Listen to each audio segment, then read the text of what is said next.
We're in an A90 Supra. And we have a C7 Corvette. And today we're gonna compare it and see which is the best sports car for around 50 grand.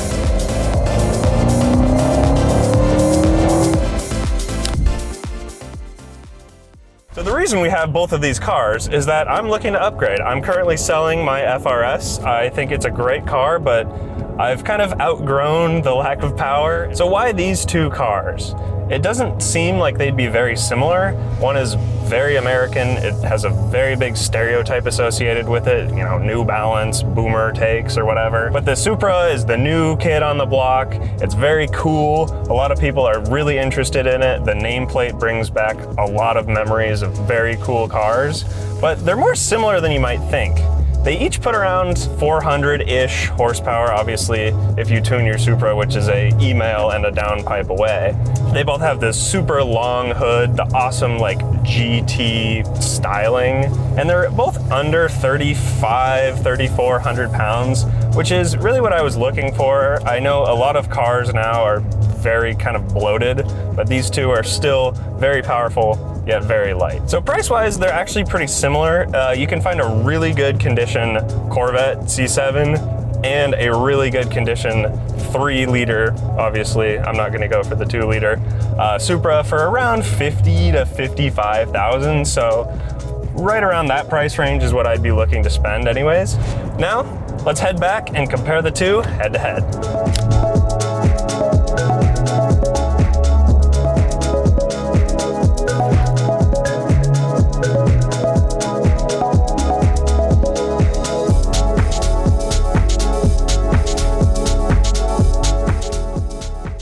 Driving the Supra, the first thing you notice is just how direct the steering feels.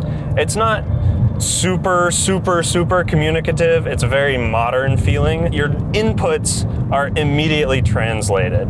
It's very pleasant to drive because it's not a very heavy steering feel like a lot of kind of over boosted modern cars. Feels like a proper sports car. I think they did a great job with the steering feel, the suspension. Everything just feels very planted. It feels very sports car like, and I think it's a ton of fun to drive.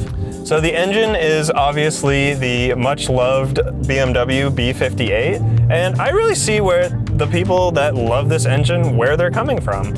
This car that we rented off of Turo, I did not purchase two $50,000 cars, unfortunately. This ad did not disclose that this car is very clearly tuned. It has a catless downpipe, and we're assuming something like an MHD Stage 2, so roughly 450, 460 horsepower, and it's awesome. It feels great. It's so torquey, and having that just available at all times is really intoxicating. Every time you put your foot down, you hear those turbos start to spool, and you say, ah, I bet I could plant my foot and have a great time. So the interior on this car is leagues above what I have owned in the past. Real BMW fans may say, oh, it's not quite as good as an M car. Oh, it's like a mid-level BMW, but coming from a guy who's exclusively owned very cheap Japanese cars, this is a fantastic place to be in. It's very comfortable. All the materials that you touch feel nice, and it's just a very quiet, pleasant place to be in.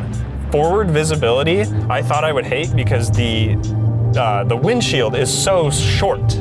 Yeah, when you sit in it, you think, whoa, this is like a really short, you don't have much upwards visibility, but you are able to sit so low in the cockpit that it's not really a big deal.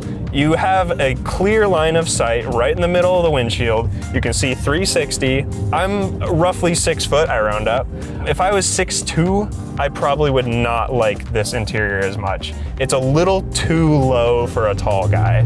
The top of the windowsill, if I was like 2 inches higher, every time I look left, I would just be looking at the headliner. So the transmission in here, the ZF 8-speed auto, this is the first like performance car I've driven with an auto, and I gotta say, I really like it. The problem I feel with a lot of performance manuals once you get into this horsepower range is they're so long. Having the extra gears up to the 8, it really allows for more engagement, less engagement with the clutch and whatever, but you can kind of modulate it. You can choose, you know, bang, bang, bang shifts, and it's really fun. And I think it shifts really quickly. Before this, I was a little skeptical on owning an auto sports car, but after this, I'm fine with it. The styling of this car is somewhat subjective. I think a lot of people, myself included, when we first saw pictures of this car, I was a little weirded out. I thought it looked a little strange, but in person, I think they look fantastic. There's something about it, it's like a spaceship.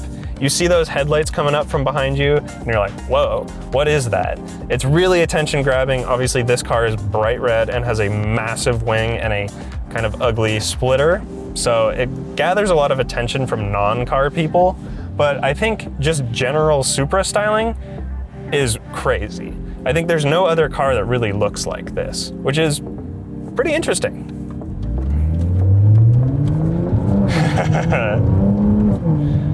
This car is awesome as just a general purpose sports car. It makes you want to take turns faster, it makes you want to mash on the throttle when you can, it makes you want to drive it to more of a full extent. It's definitely less of a cruiser than the Corvette is, but that's not really what I'm looking for. I'm looking for kind of a pure sports car experience, and that's the thing that this delivers. The handling is great, the suspension is great, it's firm, but it's still comfy, it's a nice place to be in, and when you put your foot down, it's fast it's very fast.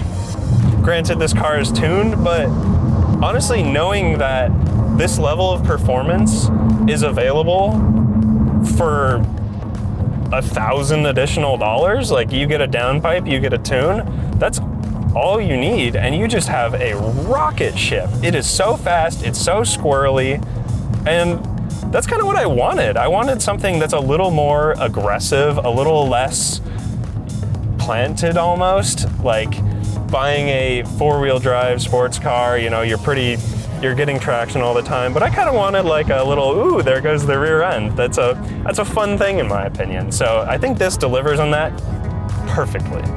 In summary, I think they knocked it out of the park with this car.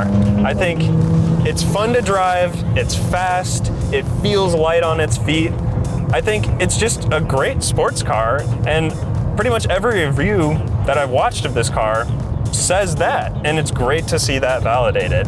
This is definitely a car I could see myself owning. Now, let's get on to the Corvette.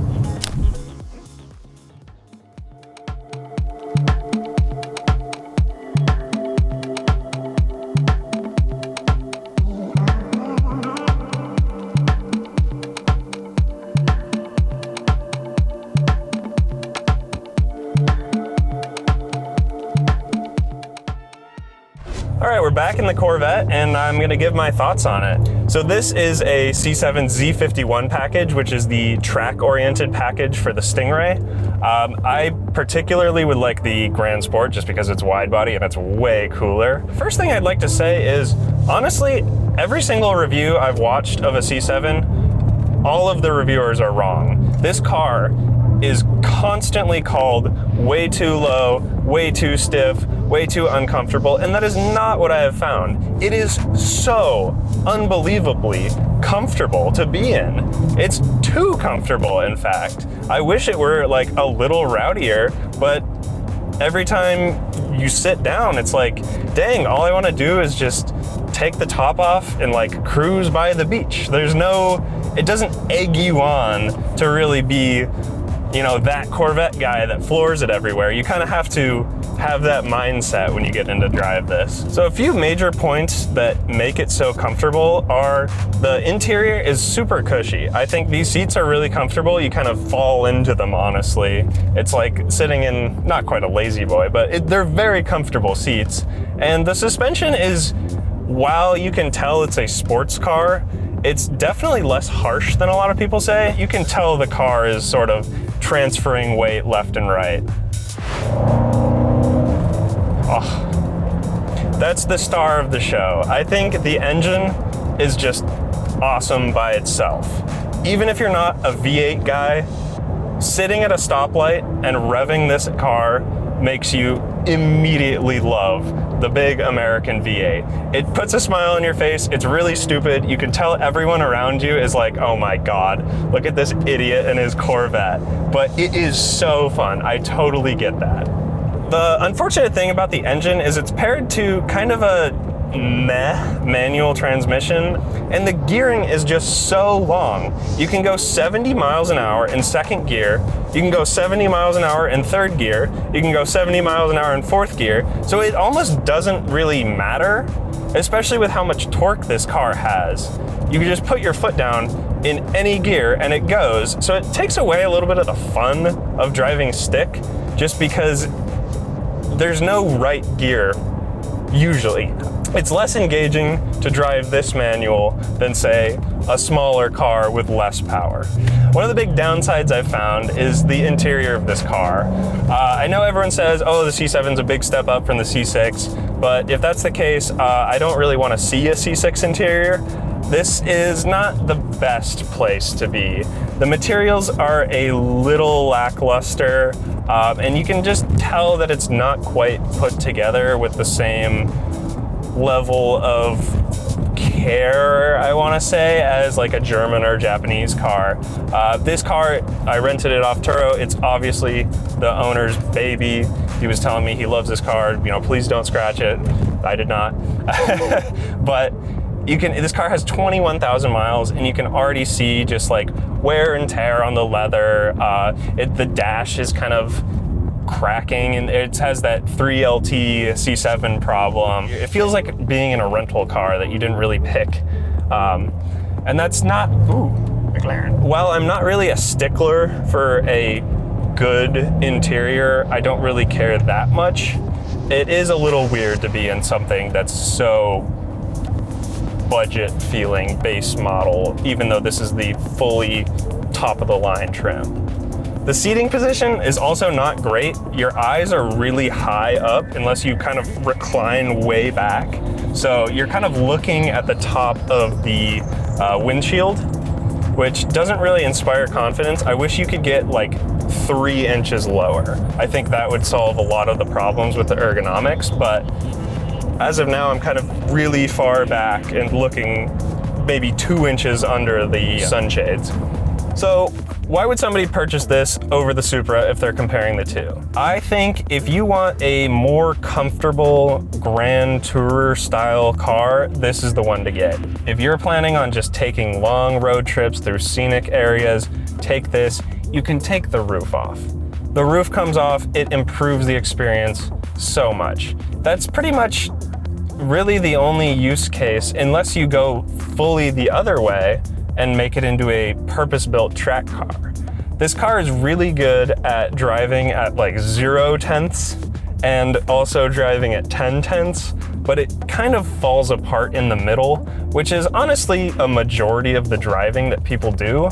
So as a daily, I don't know, I don't really know about it. I think it's missing that middle fun, okay, I'm driving home from work, but you know, this car makes me want to have fun. I think if I drove home from work in this, I would just be like, comfortable, and then I would just get home.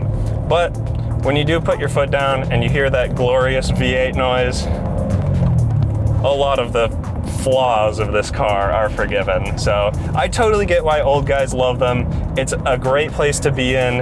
It just inspires a lot of fun from being out in the world.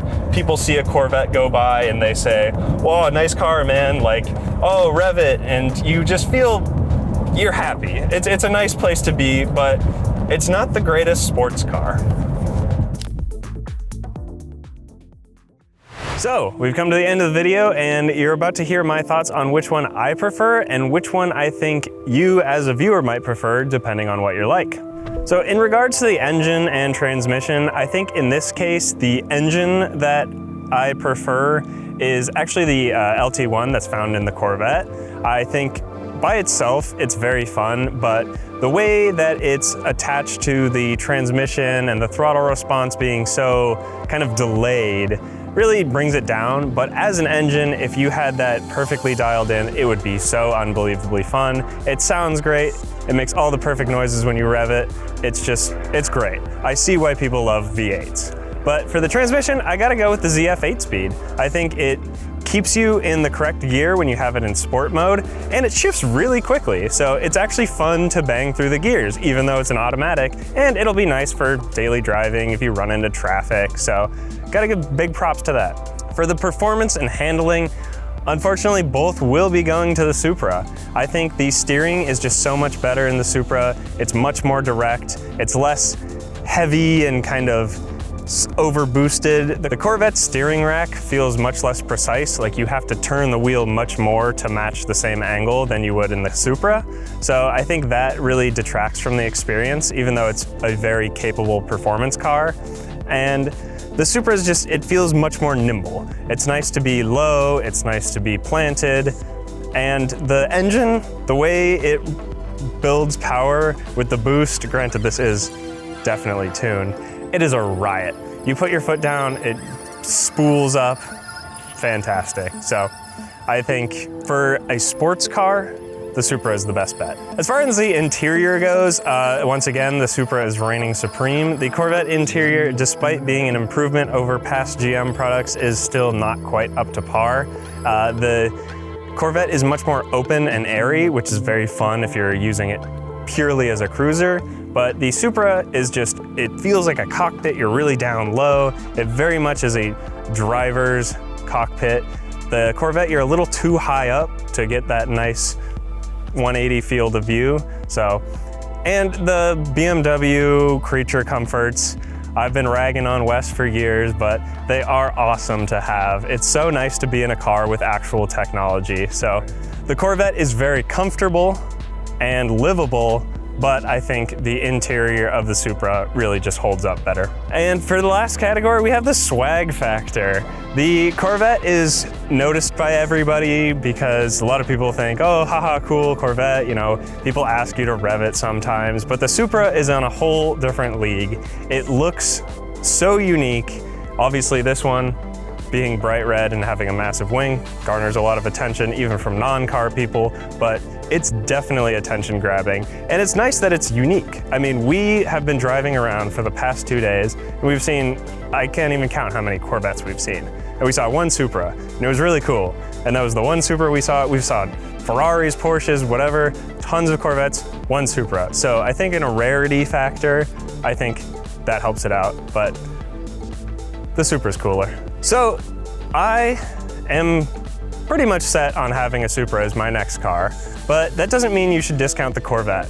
I think if you are primarily somebody who likes to cruise around, doesn't like to have that real low, sporty, aggressive all the time, I think the Corvette's a great choice. I would absolutely love to rent one if I was going to a nice scenic area. You take the roof off, you get to see all of the beautiful surroundings, but it's just missing that intermediate sports car feel. It's great to cruise, it's great when you're just ragging on it, but it's missing that in between. And I think if you're planning on just cruising or like just track use, Corvette's great.